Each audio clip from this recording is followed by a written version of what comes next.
So the movie I watched was We Are Marshall, which came out in 2006. The movie is about the plane crash, which happened on November 14th, 1970.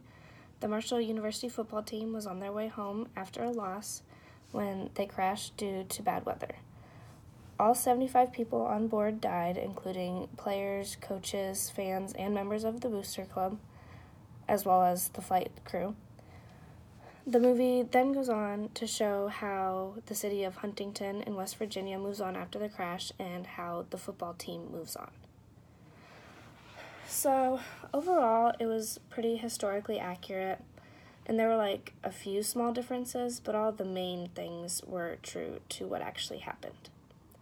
So in the movie, when the plane crash happens, the screen immediately goes black as you see the plane going down, which I thought was a good choice because nobody survived, so how could anybody say what it looked like when the plane crashed?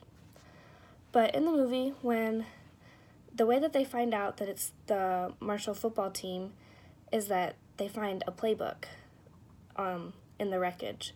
But in real life, one of the police officers found a wallet and radioed to football players nearby and asked if they recognized the name. And they did, and that's how they knew that it was their football team.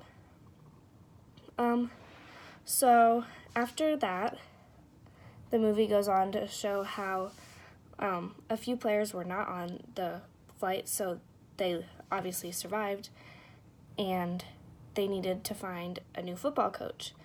And so the president of Marshall University went to meet Jack Langle, and he, in the movie, is hired, but he was not actually the first person hired. There were two people hired before him, but instantly were like, this is a mess, and couldn't take on the job.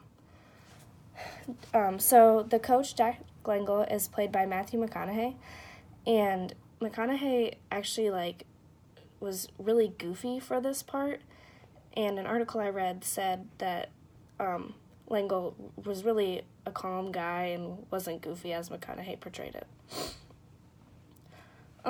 So there's a football player, Nate Ruffin, who was not on the flight due to an injury, and he's a really important part of the movie because he really takes on getting the football program back up and running.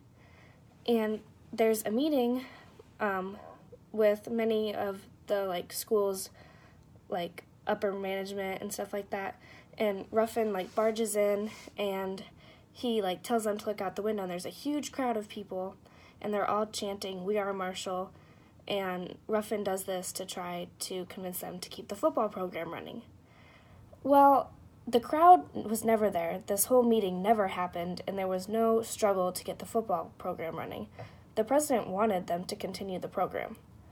So that wasn't true, and there was also a struggle in the movie to get freshmen eligible to at a varsity level, and that wasn't difficult either. It was actually instituted among all football teams, college football teams, in 1972, 2 years after the crash. So another thing is all throughout the movie, the whole city chants "We Are Marshall," and they didn't do that until several years later, so that was not accurate. So, and there were two composite characters, Paul Griffin and Annie Cantrell. Paul Griffin was the father of a player who died in the crash, and Annie Cantrell was engaged to his son that died. So these characters were not real people, but I feel like they were there to kind of act as a microcosm for the whole mourning community. They showed how several of the people would have felt within the community and how they struggled to cope with the death of a loved one.